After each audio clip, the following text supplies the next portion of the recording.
नमस्कार। आज की इस चर्चा में हम एक ऐसी बेजोड़ शख्सियत के बारे में बात करने वाले हैं जिन्होंने असम की पहचान को एक बिल्कुल नया आयाम दिया। सितंबर 2025 में उनके अचानक निधन से संगीत और कला जगत में एक ऐसी खाली जगह बन गई है जिसे सच कहूं तो शायद ही कभी भरा जा सकेगा।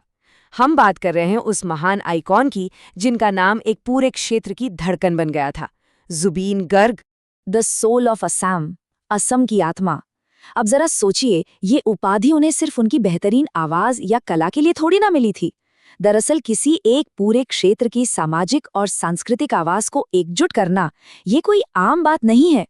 कला के माध्यम से उन्होंने सीधे लोगों के दिलों से रिश्ता जोड़ा, उनके दुख दर्द को समझा, एक ऐसी साझी पहचान बनाई जो उनकी आवाज के जरिए सच में हमेशा अमर रहेगी।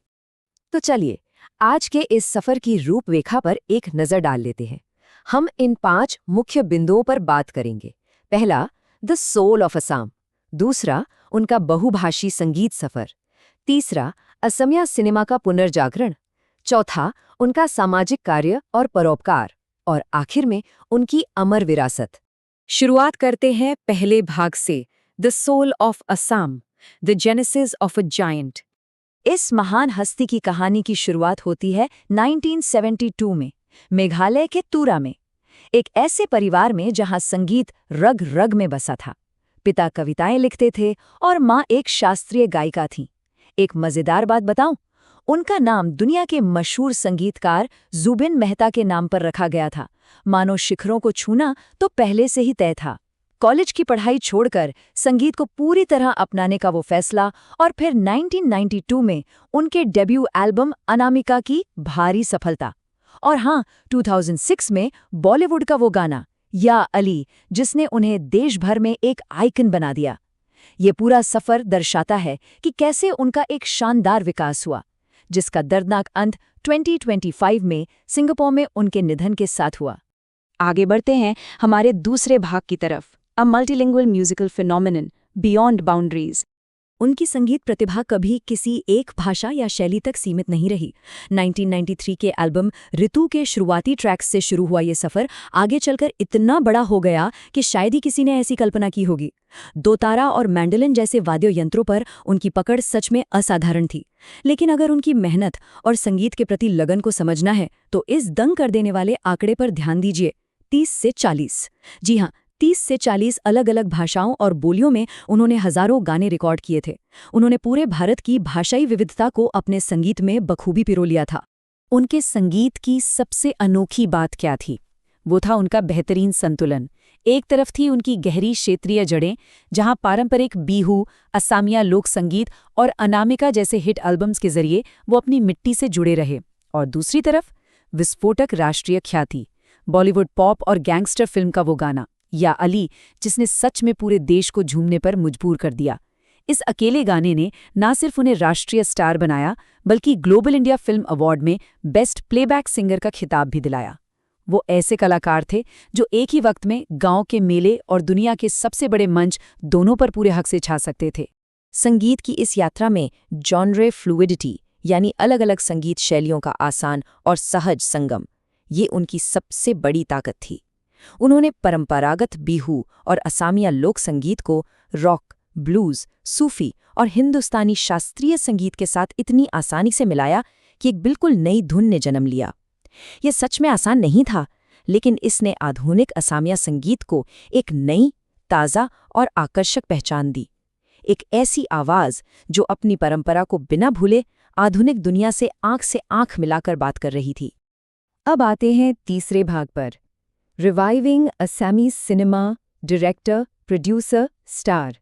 एक ऐसे दौर में जब असमिया सिनेमा दर्शक और बजट दोनों की भारी कमी से जूझ रहा था, उन्होंने इस डूबती नाव को बचाने की ठानी। और वो सिर्फ निर्देशक या अभिनेता बनकर नहीं आए, उन्होंने पूरी इंडस्ट्री में नई जान फूंक दी। 2017 की विशाल बजट वाली मिशन चाइना हो या 2019 की कंचनजंघा और रत्नाकर, उन्होंने अपने प्रोडक्शन बैनर तले इन फिल्मों का निर्माण किया और इनमें अभिनय भी किया। उनके इस विजन ने असमिया सिनेमा को बेहतरीन आधुनिक प्रोडक्शन वैल्यूज दिए और दर्शकों को वापस सिनेमाघरों तक खींच लाने का चमत्कार कर दिखाया। लेकिन ध्यान देने वाली बात यह है कि उनके लिए सिनेमा सिर्फ मनोरंजन का साधन बिल्कुल नहीं था, ये समाज का एक आईना था। उन्होंने अपनी स्टार पावर का इस्तेमाल आम जनता की आवाज उठाने के लिए किया। कांचनजंघा जैसी फिल्मों में उन्होंने सरकारी भर्तियों में होने वाले भ्रष्टाचार जैसी गंभीर समस्याओं को बेबाकी से उठाया। वो समझते थे कि सिनेमा के पर्दे का असर लोगों के दिलों पर गहरा होता है, और उन्होंने इसका इस्तेमाल उन मुद्दों पर बात करने के लिए किया जो सच में आम लोगों की जिंदगी प्रभावित करते थे। चलिए बढ़ते हैं चौथे भाग की तरफ, activism and philanthropy, a voice for the people. यहाँ उनकी शख्सियत का एक बेहद मानवीय और परोपकारी रूप सामने आता है। उन्होंने अपनी विशाल लोकप्रियता को सिर्फ अपने फायदे के लिए कभी इस्तेमाल नहीं किया। कलागुरु आर्टिस्ट फाउंडेशन के जरिए भयानक बाढ़ के वक्त राहत कोष जुटाना हो, बच्चों को किताबें दान करनी हो या चैरिटी फुटबॉल मैचेस आयोजित करा के हिमा दास जैसी उदयमान एथलीट्स को सपोर्ट करना हो, वो हमेशा आगे रहे। पर सबसे महान बलिदान तब दिखा जब कोविड महामारी के बुरे दौर में उन्होंने बिना एक पल सोचे अपना खुद का 2 मंजिला घर एक कोविड केयर सेंटर के रूप में प्रशासन को दान कर दिया। ये दर्शाता है कि उनका दिल उनकी आवाज से कहीं ज्यादा बड़ा था। उनकी सामाजिक नेतृत्व क्षमता सिटीजनशिप अमेंडमेंट एक्ट यानी सीएए के दौरान भी देखी गई। वो इस कानून के विरोध में एक मुखर आवाज बनकर उभरे। उन्होंने शांतिपूर्ण प्रदर्शनों की मांग की और वहां के आम नागरिकों की चिंताओं का पूरी तरह प्रतिनिधित्व किया। इस दौरान उनका रुख किसी राजनीतिक छवि की तरह नहीं, बल्कि एक ऐसे सांस्कृतिक मार्गदर्शक के रूप में देखा गया जो अपने लोगों के हर उतार चढ़ाव में उनके साथ खड़ा था। और अब आखिरी भाग, N enduring legacy, the man who was a San।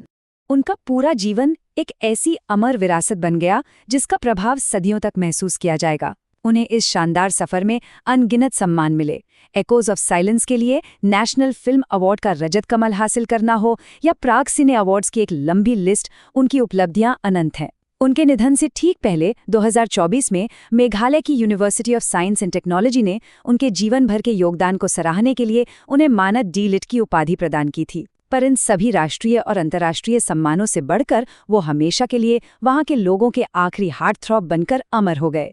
भले ही 2025 में उनका अचानक चले जाना संगीत जगत में एक असहनीय क्षति छोड़ गया है, लेकिन धरातलीय रूप से उनकी धरोहर पूरी तरह जीवित और ऊर्जावान है। उन्होंने आधुनिक असमिया पॉप कलाकारों की एक पूरी नई पीढ़ी को प्रेरित किया है। उनका पीछे छोड़ा गया विशाल संगीत कैटलॉग सिर्फ धुनों का संग्रह नहीं है, ये वो नींव है जिसने क्षेत्रीय संगीत को उठाकर हमेशा हमेशा के लिए राष्ट्रीय मंच पर गर्व से स्थापित कर दिया।